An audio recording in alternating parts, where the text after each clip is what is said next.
All right, so we are now ready for our next presentation. We have Agnes Conrad, Tsutri Wangmo, we hope, and Winifred Conrad, and their talk Beyond Verbs, the Deictic Prefixes and O in Western Minyag. Okay, and I'll just go ahead and call my other co-author.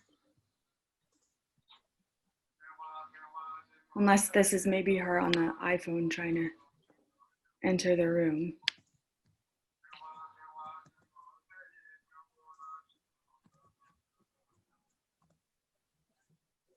Agnes, can you verify that the iPhone guest might be her? Okay, I don't think it is her. Okay. They've been pretty persistent to try to enter, so we're holding off. But let me know if that is them. Okay, I'm just calling her, so I will go ahead and start. So is my screen visible? Yes. All right. Yes, go right ahead. All right, yeah, we're having some technical difficulties here because we're all in different locations. So, all right, today we're going to discuss two deictic morphemes, which are found in Western Minyag. And you can see we kind of actually changed the title here. So we're going to briefly introduce the language and the speaking area first. And I have actually, this is on a PDF. So Western Minya is variably referred to by its two most common exonyms, muya from the Chinese, minya from the Tibetan. It's also known by the endonym munya. We're going to use Western Minya here because there's a related language with the same endonym to the east, and it's important to distinguish these two. The two languages are mutually unintelligible. So they're somewhere between 10 and 13,000 speakers of Western Minya. Most of them are bilingual.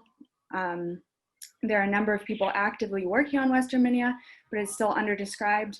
And in particular, there's quite a bit of uninvestigated and interesting variation between the different varieties, and we hope to touch on that briefly today as it relates to our topic. But for the most part, we'll be focusing on the dialect of Tsutri Wangmo, who is our native speaker co-author, and she's here on a voice call with me, so she can hear everything. And she'll be doing questions at the end along with Winifred. And we're focusing on her dialect, which is the Latse dialect in Pumbushi. So to help orient everyone here, hopefully, here are two maps for anyone familiar with the area. One showing the Western Minya speaking area and one showing the Eastern Minya speaking area. And then one showing what we've roughly identified as being the major regional varieties of Western Minya. And there's an arrow pointing to Tsutri Wangmo's hometown. So she's in the northernmost speaking area. And this is also the area which has the most influence from the neighboring farming dialect of Tibetan. So we're going to move on to the focus of the presentation, and we're going to be looking at two deictic morphemes that are found in Western Minya. For people that have looked at Minya, these have not previously been described as deictic morphemes, and we're going to go over that. But these two morphemes are pronounced and ro, and we are here referring to them simply as morphemes because their exact categorization as affixes versus free morphemes is still uncertain, so that we kind of deviated from the title that we originally had. And we're going to start off by proposing that can be understood as a proximal deictic and ro as its distal counterpart. And these morphemes encode deictic information about the speaker's level of familiarity with the referent, or what we're going to refer to as the referent's sensory accessibility. This sensory accessibility can be visual, oral, and in many varieties, the two morphemes are spatially contrastive. But interestingly, in the variety we're examining, they do not always include a clear spatial contrast based on the speaker's actual spatial relation to the referent. So these morphemes are highly fused elements of the pronoun system, but they also occur with postpositions and a few other word classes. So this is a list of the elements which may contain or co-occur with these morphemes. We use the word co-occur here because the level of grammaticalization also varies for the forms with which they appear. leave that up for a second. And then in terms of their deictic functions, and ro have both exophoric and endophoric usages. In exophoric usage, they may indicate a proximal distal location or a sensorily accessible and demonstrated referent. So we can see that their endophoric usages can largely be considered metaphorical extensions of their basic exophoric usages. Both of these forms can be used anaphorically, but within the bounds of the deictic parameters shown here. So for experience or familiarity with the referent.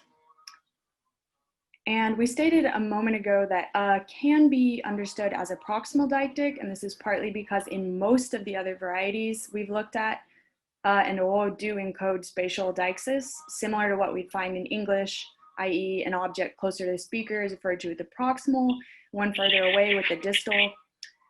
When there are two objects at equal distance, focus can be shifted from one by using the distal a la, no, not this one, that one. However, this is not the case for demonstrative pronouns in Tsutri Wangmo's dialect, Latse variety, and perhaps some other varieties as well. We're not sure yet. In the Latse variety, these morphemes can and do encode spatial deixis, but when appearing as a component of pronouns and determiners, and O do not appear to be spatially contrastive in the same literal sense. Rather, they seem to encode less literal information about a reference proximity to the speaker's deictic origo. And here we're going to define that as being the speaker's realm of sensory accessibility. So now we'll get to some examples of the elements with which we find these two morphemes. First, we have both of these elements as components of demonstrative pronouns. They're both singular and plural forms.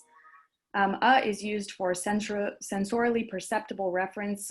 For this reason, pointing gestures are always used with and again, this is regardless of distance from the speaker. So we could have two objects, one closer to the speaker, one further away, but as long as you're pointing at the objects, you must use We can also use in reference to non-visual reference, such as songs or sounds, as long as there are things we're experiencing and are presently demonstrable to us.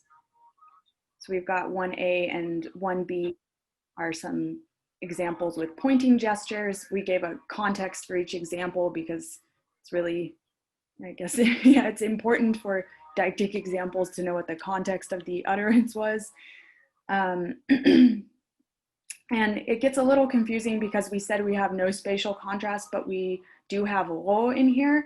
So normally you'll find a ro used for referent tracking, but in terms of exophoric usage, we can see from example 1C that it can be used to refer to something demonstrable within the physical environment.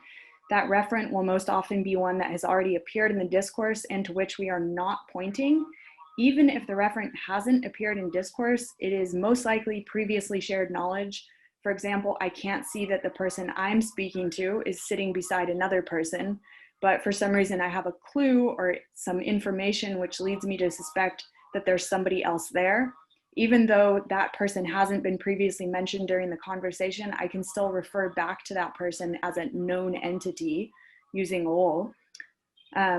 So in this case, the speaker's assumption of this unknown person's presence could serve as a previous mention within the context of the discourse.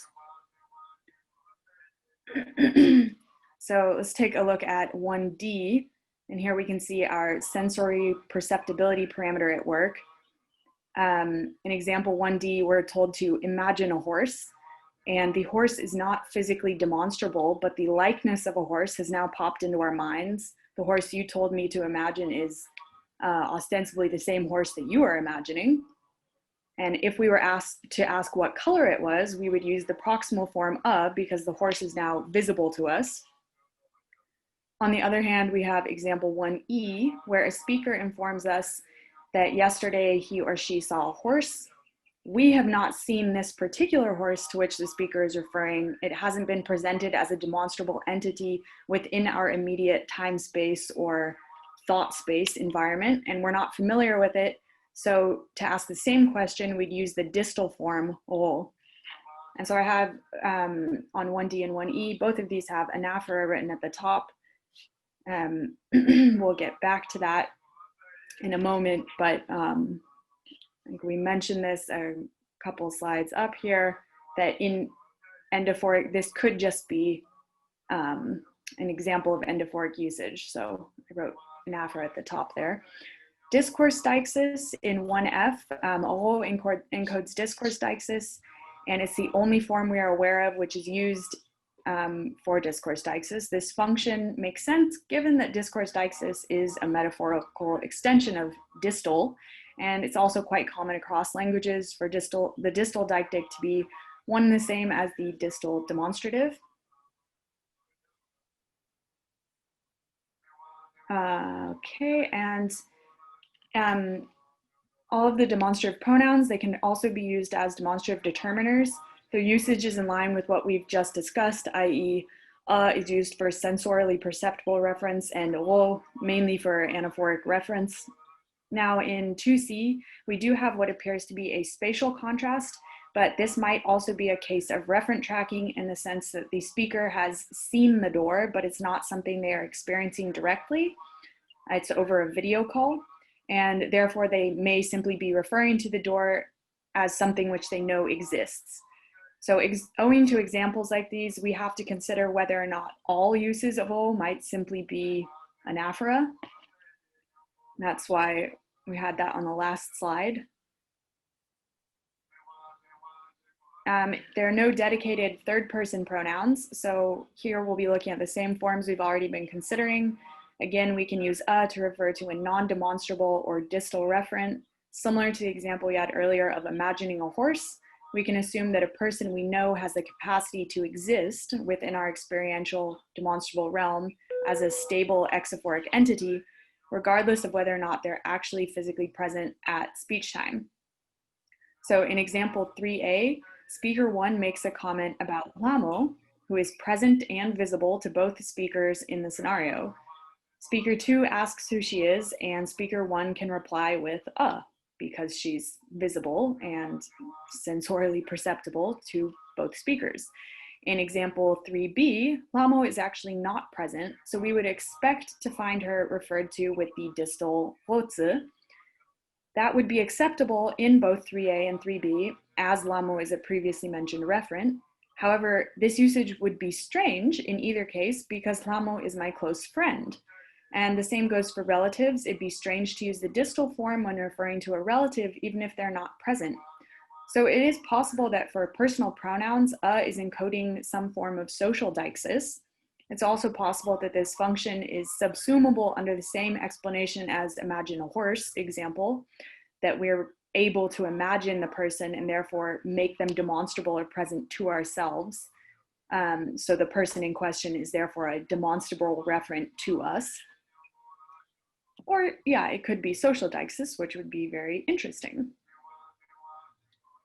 The use of demonstratives, it's much more straightforward. Here, and O denote a literal proximal distal spatial contrast.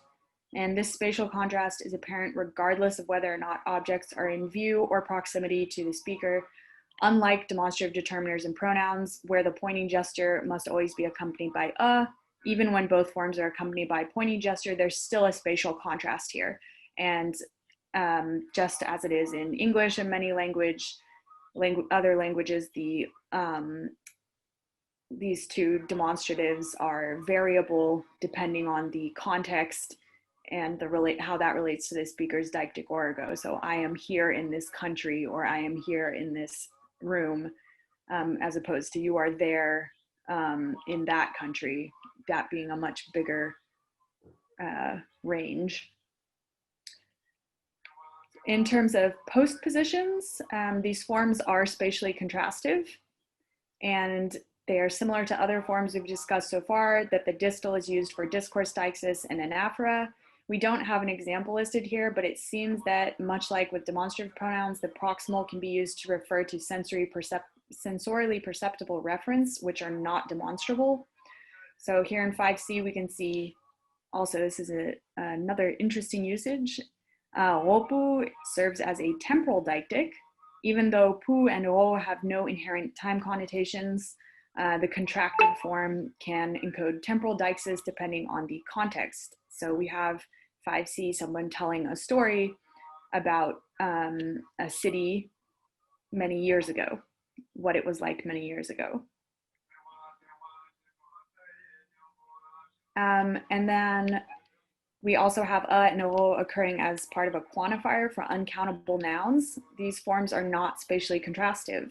Like the demonstrative pronouns and determiners, the proximal form requires a demonstrable referent. This is often accomplished by using a hand gesture, as seen in 6A or 6B. So the English gloss here in 6A, the river had become yay big, pretty similar to yay, that you would need a hand gesture accompanying yay to demonstrate what you mean by yay big. And then the distal form of this quantifier can be used anaphorically, and it can also be used to encode temporal deixis when followed by a postposition. So we have otitipu basically functioning in the same way as the previous slide, the example we had, opu. Okay. Right. And we find and o in combination with what we will tentatively refer to as a determiner here. These forms pattern similar to the demonstrative pronouns in that they are not spatially contrastive. We have for demonstrable entities and used with pointing gestures, and non-demonstrable reference, of which we have sensory perception, while o refers to previously mentioned reference and encodes discourse deixis.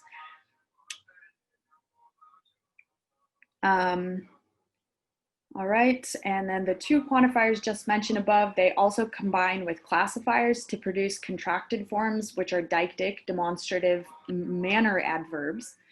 And when these contracted forms are used as exaphoric demonstratives, the use of the proximal and distal forms seems to be purely based on direct experience. So it's interesting in the context, and side note before we give some examples, it's interesting in the context of this whole discussion that the one verb we have here that presents a contracted form is itself an anaphora in many languages. It's the verb do.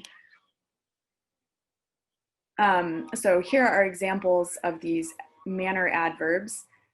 If you're braiding your own hair, and you're teaching someone, you're demonstrating on your own hair, you would use the proximal form as we see in 8A. However, when you're correcting your hairstyling student and commenting on their progress, you'd use the distal form, as you can see in 8B. And the exception would be a scenario in which you were correcting them with your own hands. And in that scenario, you would find the proximal. Again, the distal can be used for discourse deixis. We do have instances of the proximal being used as well. This might have something to do with referring to an entire story or event as a sensorily perceptible whole with which the speaker is familiar. So in 8C, we have Ondalu, he died in that way. Okay, and then, so I'm gonna wrap up here. We want to mention that there are other forms and other varieties and also other morphemes which we've not investigated for this study. So there's a few of those. We'd like to include the state of current analysis on the morphemes for reference, as there haven't been any comparative studies across the dialects and no works dedicated specifically to investigating demonstratives. So the main people working on Minyag have all kind of said different things, but they've all been working on different dialects. Speed through that. In short, we can sum up the deictic functions as these two morphemes, these two morphemes in the Lhatse variety of Western Minyag as follows, right? For direct sensory perception, spatial proximity, and anaphoric deixis when there's personal familiarity or experience, and O for discourse deixis, spatio-temporal distance, and anaphoric deixis. And so just to wrap up, we want to briefly muse on what this all means and what the possible origins of these two morphemes are. In fact, if you look at the elements with which the deictic morphemes appear, they're all elements which form constituencies with nouns. We can examine and lo as perhaps fundamentally pronomial in function and hypothesize that they gradually became fused to varying degrees to elements which followed them. analyzing these morphemes as fundamentally pronomial actually opens up a lot of doors to the analysis of the role of definiteness in Minya, as well as the development of its pronoun system. We're going to discuss these ancillary analyses in our paper, but we'll go ahead and move on to the last slide. So finally, to briefly mention the importance of the topic and directions for future studies. First, in the Lhotse variety examined in this paper in particular, evidentiality is a relevant parameter in the language. This is not a feature that's shared across the speaking area, and future comparative work on this topic might be helpful in investigating the development of the Western Minya varieties and examining the influences they've received from surrounding languages, because as far as we know, the Deictic, a lot of the evidential marking in Western Minya in this variety has a lot of parallels with evidential marking we find in Lhasa Tibetan, actually. And second, Western Minya encodes, as was talked about in the first presentation, topographically, this is a kind of a regional feature in this area. There's topographical deictic information in orientational verb prefixes. It's interesting that these two deictic morphemes discussed here have affixed or fused with elements in the language in a structurally similar manner. And then third, definite determiners are regionally, typologically quite rare, but the analysis we presented suggests that definite determiners are a feature in this language. And last but not least, as we mentioned, the demonstrative pronouns in Lhotse variety are spatially non-contrastive, and non-spatially contrastive demonstratives are globally rather rare, typologically rare. All right, so that's it, and we'll go ahead and leave the rest of the time for questions. Thank you very much. So I see we have some questions in the participant list. So Manuel Gonzalez Perez, you have a question? Am I on mute now? No, I can hear you, yes. Thank you. Thank you for this wonderful talk. I just have a brief question. You briefly touched on some very interesting social cognition overtones in deictic usage in the example where they're talking about my friend. And so it made me think, in my field language, taboo kinship relationships usually are referred to with the maximally distant deictics, even if they're very close or accessible. So I was wondering whether you found similar intersections with kinship or other social structures in principled ways. Winnie, do you want? Yeah, sure. Can everyone hear me? Yes. Great. So I wanted to also raise a point about the use of the proximal versus distal term in those, in that socially deictic context. We found that when a person has passed away, when a person has died, they are generally always referred to with the distal term. In some cases, if that person's likeness or image is immediately demonstrable, as in a photograph or a video, and can be literally demonstrated, for instance, by a pointing gesture, then yes, the proximal term could be used. But generally speaking, regardless of the level of closeness, the distal term is used for people who have died.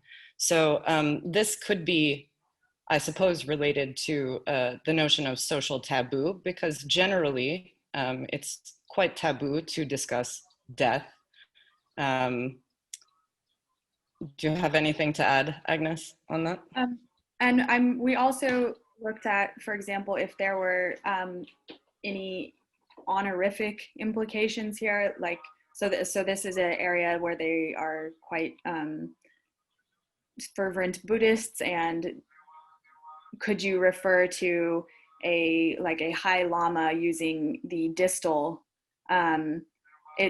So that didn't seem to be a factor. If you're related to the lama, even if you don't know them, you would still use the proximal. And if they're visible to you, you would still use the proximal. So we didn't find, as of yet, at least in this variety, that it has any other overtones.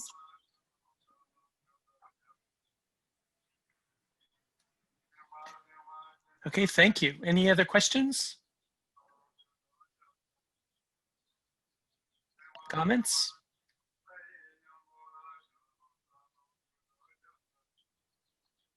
Jesse Gates. Go ahead, unmute if you'd like.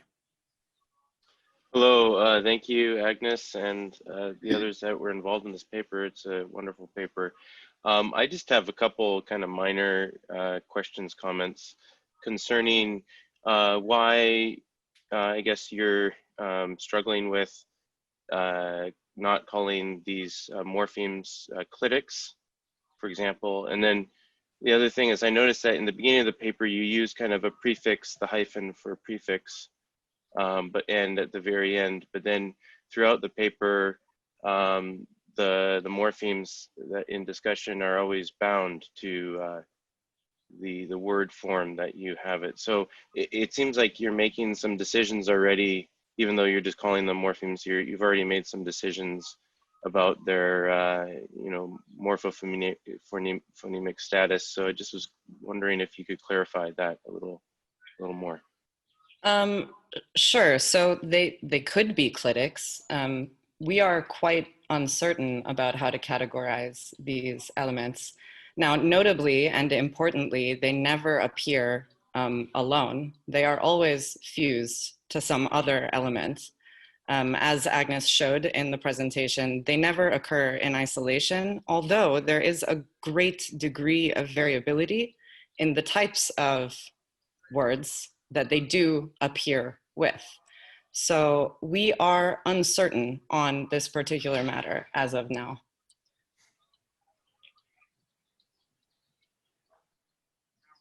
Now, our original, or well, our kind of working hypothesis right now is that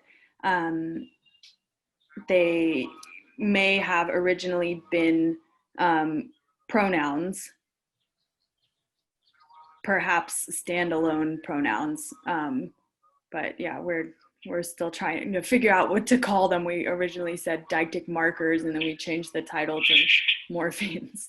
If I could add also, part of what motivates our belief that, for instance, the portion of the demonstrative pronouns and the personal pronouns that is ts, part of what motivates our belief that that is a separate element is that you also find it in other constructions. For instance, the word tsika, which is sort of akin to then in English. It tells you something about sequence. However, it's also used as an word. So when people are having trouble accessing a word, they will repeatedly say tsika, tsika, tsika. And it's the same element, but it's with a different affix or another element fused to it.